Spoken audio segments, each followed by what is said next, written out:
Власта по скратена постапка го праќа законот за амнестија во собранието, што значи дека некаде за 7 дена може да биде на пленарна седница. Според лидерот на опозицијата, СДСМ и ДУИ сакаат да го исполнат ветувањето кон криминалците на кои им гарантирале слобода, со цел во да му прават проблеми на ВМРО ДПМН кога ќе дојде на власт.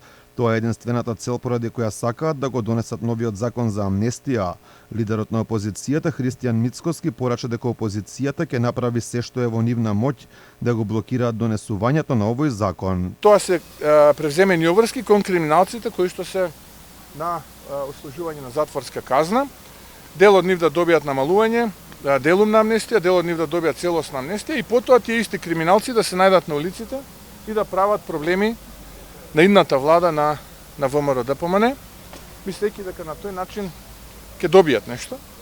Можам да ги разочарам дека идната влада на ВМРО ДПМН има јасна намера да се пресмета со криминалот од било каков облик. За Ковачевски немало ништо спорно во законот, бил подобар од оној кој беше донесен во времето на неговиот претходник Зоран Заев. Немало да биде ослободен никој кој сторил тешки кривични дела. Не бил изненаден што опозицијата најавила блокада во собранието. Гледате, нема решение во парламентот кое што опозицијата не го блокирала. Јас откако сум дел од владата и дел